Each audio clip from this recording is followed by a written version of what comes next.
तो राम राम भाई सारा ने आए थे हमारी जिम डिज़ायर फिटनेस और हमको मिले हमारे मिश्रा जी जयराम जी के भाई। तो मिश्रा जी से फिटनेस के रिलेटेड कुछ क्वेश्चन करेंगे जो हमको बताएंगे कि डाइट में ऐसा क्या लेना चाहिए जिससे बॉडी और ज़्यादा ग्रोथ करे। तो बताइए मिश्रा जी, ऐसा क्या सजेस्ट करना चाहते हो हमारे मित्रों को हमको? आप सभी को पहले गणेश चतुर्थी की बहुत बहुत शुभकामनाएं। देखिए, अगर हम फिटनेस के बारे में जानना चाहते हैं, सबसे पहले अगर हम एक्सरसाइज वर्कआउट कर रहे हैं तो सबसे पहले हमें meditation, hard work and focus very important होता है। जो इससे हम लेके चलेंगे तभी हमारी बॉडी थोड़ा सा ग्रो करेगी। तो सबसे पहले हम आते हैं अपने एक्सरसाइज पे। एक्सरसाइज अगर कर रहे हैं आप, या सुबह कर रहे हो, शाम कर रहे हो, किसी भी टाइम कर रहे हो दिन में, तो ये मैटर नहीं करता कि आप किस टाइम कर रहे हो। आप एक्सरसाइज कितने हार्ड वर्क से, कितने फोकस से, कितने डिसिप्लिन से कर रहे हो, ये मैटर करता है जी। टाइम मैटर नहीं करता। आप फोकस करिए, चाहे सुबह करिए, दोपहर करिए, शाम को करिए। फोकस, डिसिप्लिन, कंसिस्टेंसी के साथ वर्क करिए, आप पक्का आपकी बॉडी में ग्रो दिखेगा। तो अगर आप एक्सरसाइज कर रहे हैं तो सबसे बड़ी बात आती है डाइट की, जो आज के सबसे बड़ी यूथ की समस्या है डाइट में क्या लेना चाहते हैं। देखिए, हम क्या है कि प्योर हिंदू हैं, वेजिटेरियन है प्योर। बिल्कुल, जो भी अगर आप डाइट में बता रहे हो, कुछ भी हमारे जैसे भाई लोग वीडियो वगैरह देखते हैं और पूछते हैं डाइट में क्या लेना चाहिए, तो मैं उनको सजेस्ट करूंगा कि वेजिटेरियन है हम भी, तो वेज से रिलेटेड कुछ भी आप प्रोटीन से, कार्बोहाइड्रेट जैसे विटामिन वगैरह पाए जाए ना, ऐसी कुछ डाइट बता दिए तो जो वेजिटेरियन हो। नॉन वेज का कुछ भी डिस्कस मत करिए ना। अगर हम वेजिटेरियन की बात करते हैं तो सबसे पहले हमें कार्ब्स आता है, कार्ब्स हमें एनर्जी मिलती है। तो कार्ब्स से चाहे आप केला और आलू होता है, आजकल आलू तो नॉर्मल चीज़ है, आलू आपको हर जगह मिल जाएगी। तो आलू आप जो है तो उबाली हुई आलू, एक या दो आलू एक्सरसाइज आने से पहले, घंटे पहले आप आलू खा के आइए, अच्छी एनर्जी मिलती है उससे। कार्बोहाइड्रेट का बहुत बड़ा स्रोत माना जाता है। चाहे आप आलू खा लीजिए, चाहे केले खा लीजिए, चावल या दही के साथ चावल खा लीजिए आप, एक नंबर एनर्जी। बिल्कुल कार्बोहाइड्रेट का बहुत अच्छा स्रोत होता है। और आते हैं हम प्रोटीन में। तो एक्सरसाइज करने के बाद यूथ की समस्या होती है कि भाई प्रोटीन में क्या लें यार, प्रोटीन बहुत दिक्कत होती है। Not egg not chicken, only soya chunks, paneer और अपना आ गया मूंग की दाल, देसी चीज़ें हैं। आप मूंग की दाल तो हर जगह मिल जाती है आज, मूंग की दाल आप ले लीजिए। और 100 ग्राम 10 रुपये का पैकेट आता है, 100 ग्राम उसमें सोया चंक्स मिल जाता है, बढ़िया सोया चंक्स। आप जो है तो उसको चाहे आप पुलाव के साथ बना लीजिए, चाहे उसको आप सब्जी बना लीजिए, एक नंबर का प्रोटीन स्रोत होता है। और इसके साथ साथ हम पनीर की बात करते हैं, आप कम से कम 70-80-100 ग्राम पनीर, इतना बहुत होता है, सफिशिएंट होता है पर डे। अगर आप जिस दिन पनीर ले रहे हैं तो उस दिन आप सोया चंक्स मत लीजिए, मतलब एक हिस्सा बना लीजिए, चाहे सोया चंक्स ले लीजिए, पनीर ले लीजिए और चाहे मूंग की दाल ले लीजिए। अगर आप दोपहर को जैसे आप पनीर की सब्जी बना रहे हैं, ठीक, पनीर खा लीजिए, रात को आप मूंग की दाल बना के खा लीजिए, या उसमें आप सोया चंक्स ऐड कर लीजिए, बहुत अच्छा प्रोटीन होता है। और एक बात होती है जैसे कि हम कितना लें, कितना प्रोटीन ऐड करें, है ना, पनीर कितना ऐड करें, कितना सोया चंक्स ऐड करें और मूंग की दाल कितना ऐड करें। ये जो बड़े एथलीट होते हैं, जो प्रॉपर एक्सरसाइज कर रहे हैं, बड़ी वेट लिफ्टर हैं, उनके लिए मायने रखता है कि हम कितना वेट, कितना मतलब कितने वेट में कितना प्रोटीन लें।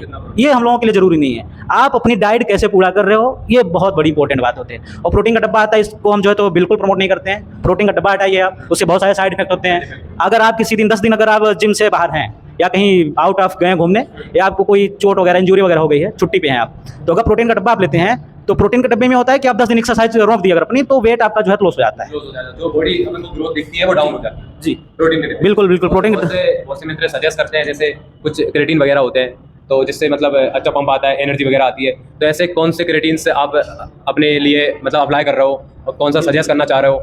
अगर यूज़ कर रहा हो तो वो बताइए, नहीं कर रहा हो तो क्यों नहीं कर रहा हो, उसका भी रीज़न बताइए। सबसे अच्छा अगर हम बात करेंगे क्रेटीन में तो मसल ब्लेज का आता है, एमबी करके, बहुत अच्छा क्रेटीन होता है। और उससे भी जो है तो अपना आता है वेलकोर का क्रेटीन आता है, बहुत अच्छा होता है, चाहे वेलकोर का ले लीजिए, एमबी का लीजिए। आजकल बहुत सारे साइड इफेक्ट हैं क्रेटीन के, जैसे बाहर आप चले जाइए तो बहुत सारी प्रोटीन की दुकान है, आपको ये बहुत सारी दे देंगे क्रेटीन। तो उसमें हमको ये देखना है क्या क्रेटीन, अगर हम गलत क्रेटीन का यूज कर रहे हैं तो हमारी बॉडी में साइड इफेक्ट है, किडनी खराब हो जाए, किडनी फेलियर, हार्ट फेलियर, बहुत सारी समस्या आ जाती हैं, जिससे हमें बॉडी ग्रो नहीं कर पाएगी। तो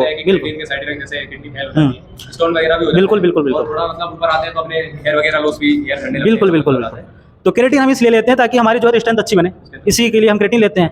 तो अगर आप शुरू में एक्सरसाइज कर रहे हैं, आप बिगिनर्स हैं, अगर बिगिनर्स की बात है तो आप कम से कम 5-6 महीने 7 महीने तक क्रेटीन यूज मत करिए, ठीक। आप इसमें जो है तो क्रेटीन आदमी वेट लिफ्ट के लिए कर रहा है और एनर्जी के लिए कर रहा है। तो कॉफ़ी अगर माने हम, तो कॉफ़ी अच्छी एनर्जी देती है, ठीक है ना। कॉफ़ी आप पी के, कॉफ़ी आई, उसमें देखिए कैफीन क्रेटीन में भी होता है, कैफीन कॉफ़ी में भी होता है। और कैफीन का काम क्या है कि थोड़ा सा फोकस अच्छा देता है, नींद नहीं लगती, एक्टिवनेस लाता है। तो आप कॉफ़ी वगैरह पी के, अगर आप जो है तो बिगिनर्स हैं, तो कॉफ़ी वगैरह पी के 5-6 महीने काम चला सकते हैं, ठीक है। ऐसा कुछ बताते हैं, जैसे क्रेटीन वगैरह अपन यूज़ कर रहे हैं, क्रेटीन ले रहे हैं अपन, इनटेक या इनहेल जो भी कर रहे हैं ना, तो उसमें जैसे बॉटल का बताते हैं कि क्रेटीन जो ले रहा है उसे बॉटल मतलब पानी ज़्यादा से ज़्यादा पीना चाहिए पर डे। तो ऐसा क्या है, मिनिमम कितना पानी पीना चाहिए जो क्रेटीन यूज़र है? मिनिमम आदमी को अगर बात करें, चाहे एक्सरसाइज कर रहा है या नहीं कर रहा है, तो 5-6 लीटर पानी प्रतिदिन पीना बहुत जरूरी है पर डे। क्रेटीन अगर आप ले रहे हैं तो क्रेटीन में आप 1-2 लीटर वाटर ऐड करिए तो उसमें जो है तो आप क्रिएटिन जैसे आप बॉडी में ले रहे हैं तो उसमें इसकी साइड इफेक्ट नहीं। और क्रिएटिन क्या होता है, कैफीन होता है उसमें, ठीक है ना। तो बॉडी में हाइड्रेशन को बढ़ा देता है, ठीक है ना। तो इसमें कम 6-7 लीटर वाटर आपकी बॉडी में जाना चाहिए। तो मिश्रा जी हमारा एक और क्वेश्चन था आपसे, लास्ट क्वेश्चन था, फिर उसके बाद आप ये खत्म कर दें। जैसे हमको वर्कआउट करते, एक्सरसाइज करते, जिम करते काफ़ी टाइम हो गया, तो अभी ना हमने कोई सप्लीमेंट ऐड किए, जे ड्राई फ्रूट्स वगैरह वगैरह जो भी नेचुरल मतलब प्रोटीन से या कुछ भी मान लो एनर्जी सोर्स वगैरह वही ले रहा है, ना क्रिएटिन ऐड ना प्रोटीन। तो आप मतलब हमको सजेस्ट करना चाहते हो कि नहीं करना चाहते कि हमको बड़ा बढ़िया टाइम हो गया मतलब जिम जाते, तो हम क्रिएटिन अपने मतलब उस डाइट में ऐड कर सकते हैं कि नहीं कर सकते? बिल्कुल, अगर आप बिगनर्स हैं, एक्सरसाइज स्टार्ट कर दिए हैं, तो आप प्रोटीन बहुत ज़रूरी होता है। देखिए प्रोटीन का काम ही होता है अपने वेट को बढ़ाना और अपनी जो है तो मसल्स है तो मसल्स को शेप मिलाना प्रोटीन का काम होता है। तो अगर आप एक्सरसाइज कर रहे हैं तो आपको प्रोटीन बहुत जरूरी है। अगर प्रोटीन आप नहीं लेंगे तो अंदर ही अंदर वीकनेस हो जाएंगे, पतले हो जाएंगे, दुबले हो जाएंगे और वेट तो लॉस होता चला जाएगा, लेकिन आपको लगेगा कि मेरा वेट लॉस हो रहा है, आपकी बॉडी वीकनेस हो जाएगी। अगर आप अच्छे मोटे तगड़े हैं तो आपको लगेगा यार मेरा तो वेट लॉस हो रहा है, अच्छी बात है ये एक्सरसाइज कर रहे हैं, लेकिन आपको कहीं ना कहीं वो दिक्कत खड़ी कर रहा है ना, साइड इफेक्ट हो रहे हैं उसके। क्या है कि कमजोरी वीकनेस हो जाएगी अंदर, मतलब मसल्स मास भी आपका खत्म होता जा रहा है। इसलिए प्रोटीन बहुत जरूरी है। बिना प्रोटीन अगर आपके पास नहीं है तो आप एक्सरसाइज थोड़ा सा कम करिए, वेट कम उठाइए, लेकिन प्रोटीन वेरी इंपॉर्टेंट है जी। तो हमारे मिश्रा जी ने आप लोग को डाइट के रिलेटेड सारे क्वेश्चंस आपके क्लियर कर दिए होंगे, क्रिएटिन प्रोटीन के भी क्वेश्चंस आपके क्लियर कर दिए होंगे, और आई होप आपको समझ में आया हो तो आपको क्रिएटिन क्यों लेना चाहिए, क्यों नहीं लेना चाहिए, ये भी मिश्रा जी ने बिल्कुल डेफिनेटली क्लियर कर दिया है। और प्रोटीन्स के बारे में बता दिया है। जो फालतू के डिब्बेस वगैरह आते हैं जो आपको मास गेनर वगैरह वगैरह बताते हैं, इनसे बहुत ज़्यादा साइड इफेक्ट्स है। दोस्तों अपन को अगर बॉडी बनाना है तो नेचुरल तरीके से बनाए, कम ग्रोथ करेगी, लॉन्ग टाइम लगेगा, कोई दिक्कत नहीं है, आपकी बॉडी लॉन्ग टाइम तक स्ट्रॉन्ग रहेगी। जो शेप आप मतलब नेचुरल तरीके से बनाओगे वही आपका लॉन्ग टाइम तक चलेगा। और ये क्रिएटिन के डिब्बे या प्रोटीन के डिब्बे से जो बनाओगे डज नॉट मैटर, मतलब फिजिक लाइफ में मैं तो नहीं बता रहा हूँ, ये साइड इफेक्ट्स बहुत ज़्यादा बताते हैं। मिश्रा जी ने आपके सारे डाउट्स क्लियर कर दिए और मैं अपनी वाणी को यही विराम देता हूँ। जय श्री राम। जय श्री राम।